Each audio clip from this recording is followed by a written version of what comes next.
Could you get away with pretending to do your job? Well, unless you're an actress, probably not, but that's exactly what this Cuyahoga County Weights and Measures inspector is accused of doing tonight. The county's inspector general says Lisa Rogers faked more than 24 inspection reports. 5 on your side investigator Sarah Buddison joins us now with details on the investigation. And Sarah, she's supposed to be helping shoppers, not hurting. That's right. Among other things, Rogers' job is to check the accuracy of scales and price scanners at stores. But instead of protecting shoppers from getting ripped off, the county inspector general says Rogers was ripping off the county. From the scanners at supermarkets to prices on products, weights and measures inspectors are supposed to make sure you're paying what you should be. But Cuyahoga County Inspector General Naila Bird says Lisa Rogers was getting paid to do nothing. We launched the investigation. We realized immediately that those inspections reports were untrue, that the signatures that she had on the reports of having spoken to people no longer worked at those locations. They had never spoken to her. Bird says the 38-year-old weights and measures inspector faked at least 24 inspection reports at supermarkets, coffee shops, and ball stores this year.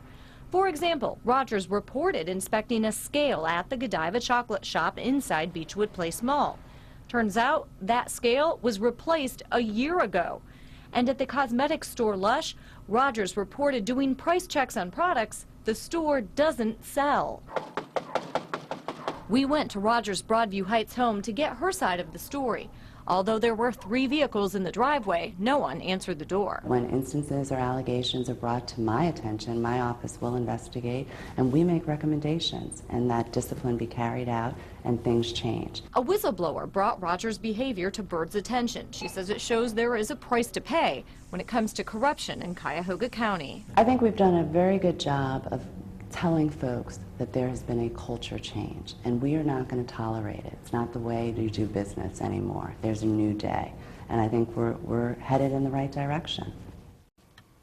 Rogers faces a disciplinary hearing tomorrow. She could be fired. As a result of the investigation into Rogers, Bird is calling for the county to keep a closer eye on its 7 weights and measures inspectors. Well, Sarah, you would think that they'd already be keeping a close eye. You would. It's not like working in news, I'll tell you that. Right now, there is almost no oversight of these folks. They drive their own cars, they pick which stores they want to inspect, and they're only required to check into the office on their cell phones. Bird says these people need to get some county cars with GPS, that they need to have a set schedule, and that they should be required to go to the office every day. Yeah, more accountability. Seems like a small request. definitely All right. more. Thanks, Sarah.